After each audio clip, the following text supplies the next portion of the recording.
Shalom, queridos, aqui quem vos fala é vosso servo, o apóstolo Carlos Vieira, diretamente aqui de Reinsdorf, Alemanha, onde nós estaremos transmitindo o programa Sala de Cura dessa semana. Portanto, é um privilégio ter você aqui conosco e não esqueça, se você não é inscrito em nosso canal, inscreva-se em nosso canal, acione o sininho para que você seja notificada toda vez que a nossa programação for ao ar.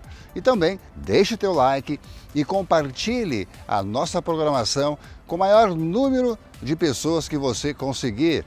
Teus familiares, amigos, compartilhe e divulgue que Jesus ainda opera milagres. Portanto, não saia daí, porque eu já volto, rapidinho.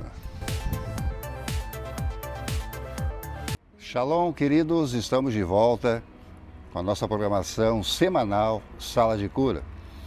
Como você pode ver aí nas imagens, eu estou a mais ou menos 100 metros da nossa residência e eu estou aqui em frente a uma biblioteca muito conhecida aqui em Reinsdorf. Mas, apóstolo, por que uma biblioteca? O que nós encontramos dentro de uma biblioteca? Livros. Por que nós vamos a uma biblioteca? Para estudarmos esses livros no qual eu mencionei aqui agora. É importante você discernir algo muito claro.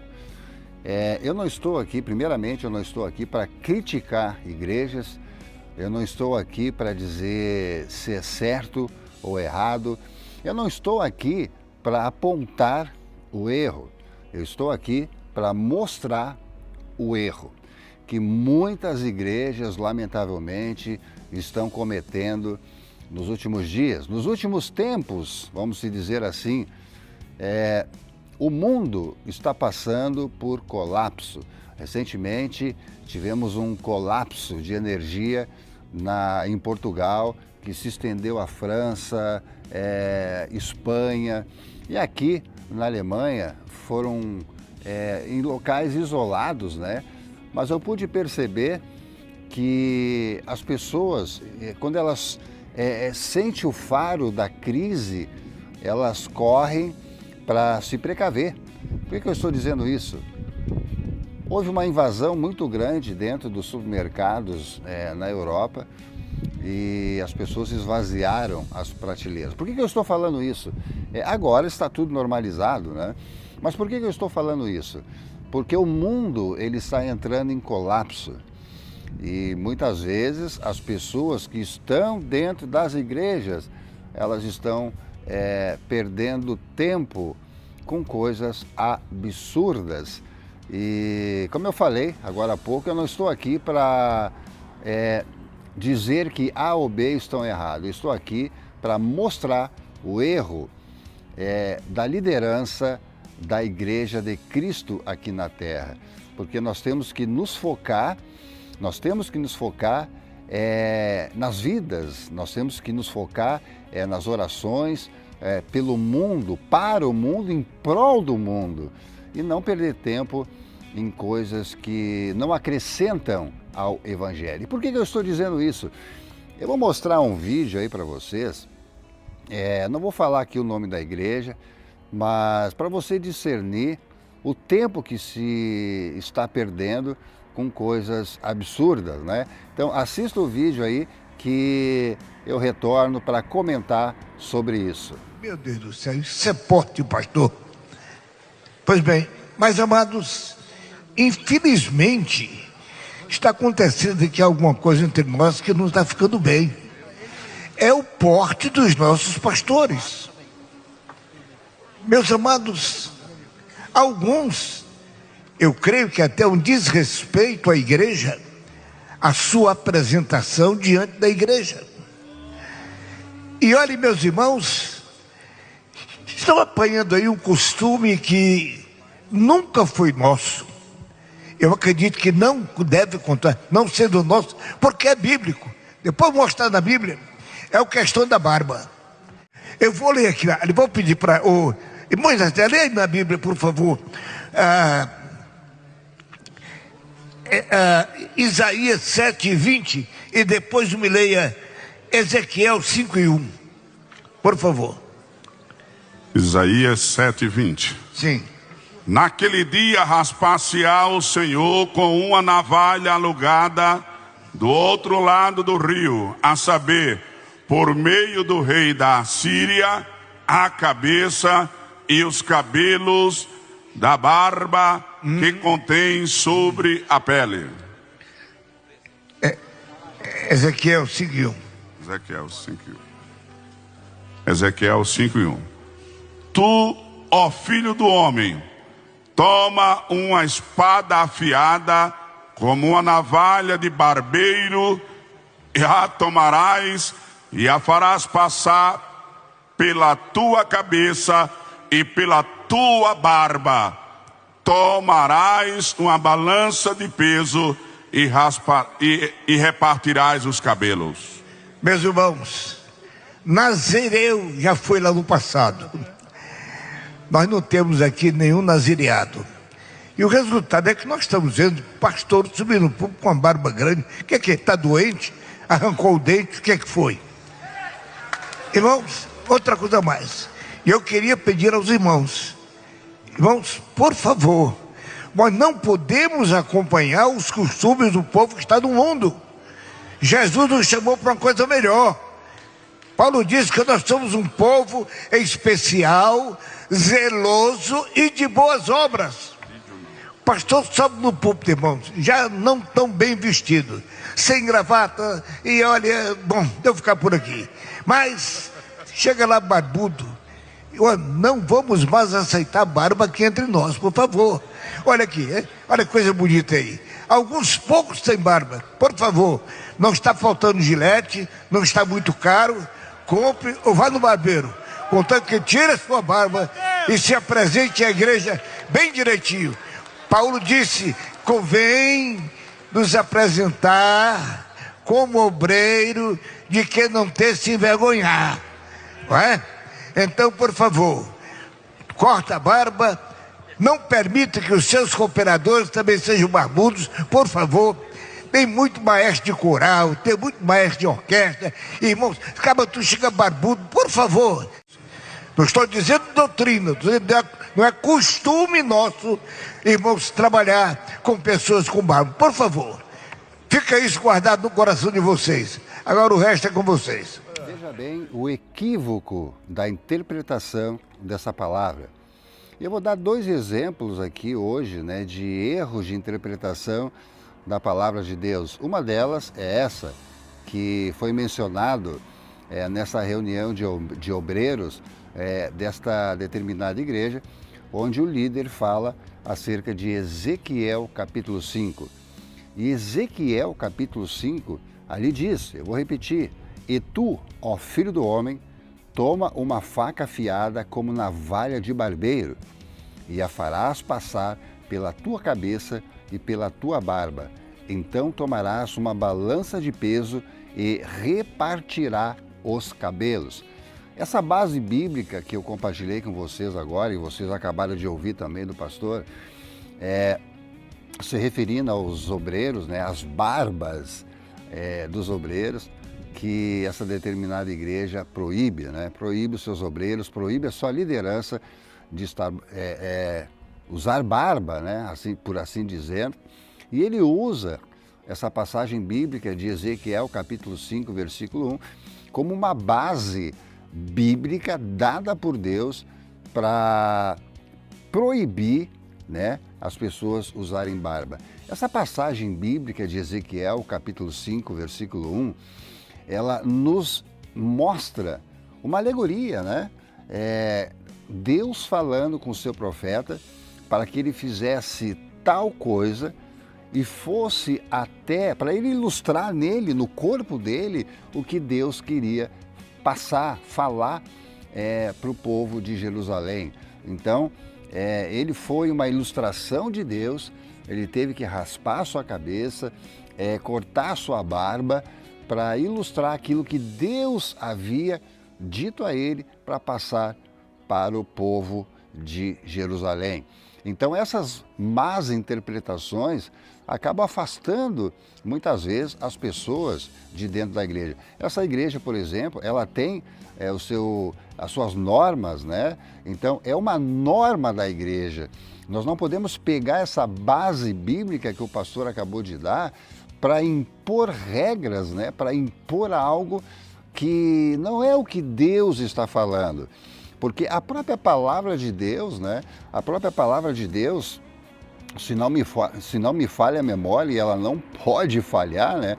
A própria palavra de Deus, em Levíticos, capítulo 19, versículo 27, ali diz: não fareis corte nos lados da vossa cabeça, nem aparareis as pontas da vossa barba, cortar a barba de outro homem de acordo com Samuel.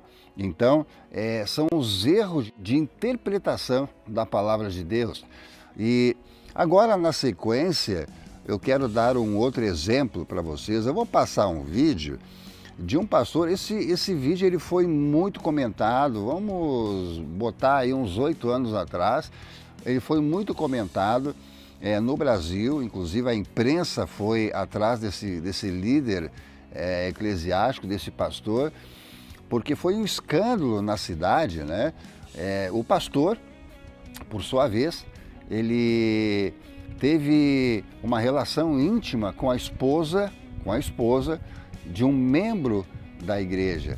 E quando ele foi questionado, ele disse que aquilo ali foi uma revelação de Deus, uma vontade de Deus para que ele fizesse.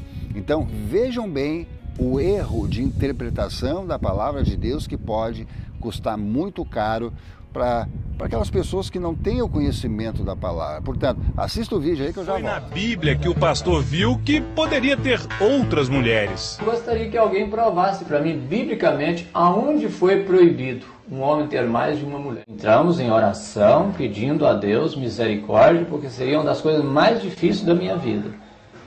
O quê? E tomar essa decisão, pegar uma mulher que tem marido. O pastor também é casado. Como explicar a Bíblia? Oséias, capítulo 3. Este profeta, um homem como nós, e diz assim: Deus mandou tomar uma mulher e adulterar. O senhor está falando adulterar ou é a palavra adúltera? Receba essa mulher que foi adúltera. Não. É assim? Não, aqui está dizendo aqui que vai outra vez, ama uma mulher amada de seu amigo e adultera. Posso dar uma olhada, professor? À vontade. Qual que é? Pedro 3. Aqui. Vai outra vez, ama uma mulher amada de seu amigo. Sim. E adúltera. Não é adúltera? Tem um acento aqui, Deixa pastor. eu ver aqui. Não houve uma interpretação equivocada? E adultera.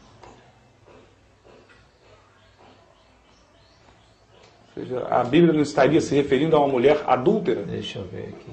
E não para que o senhor adulterasse? Ah, tá.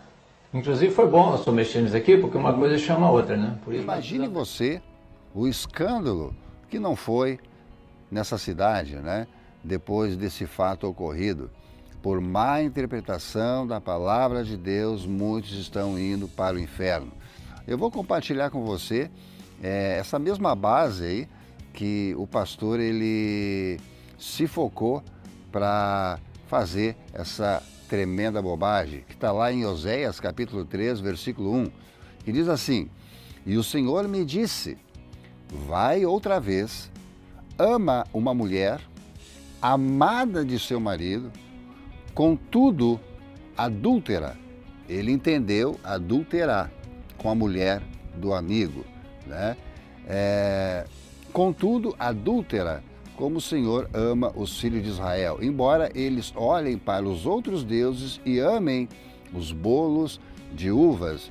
Então, aqui havia uma recomendação ao profeta de Deus para ministrar, para desenvolver algo na vida daquela mulher que era adúltera, porque Deus, ele é um Deus perdoador, um Deus de novas oportunidades.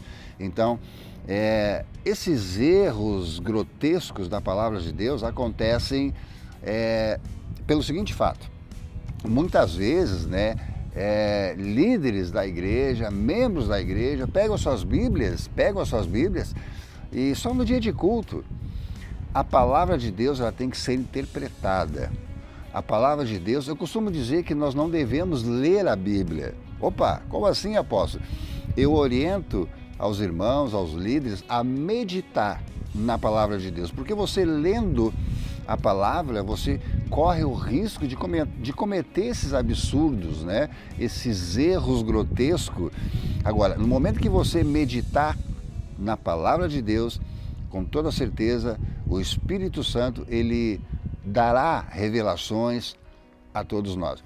A palavra de Deus ela é dividida em duas partes, Antigo Testamento e Novo Testamento. O Antigo Testamento é o tempo de Deus, do tempo da lei, e o Novo Testamento é o tempo de Jesus Cristo.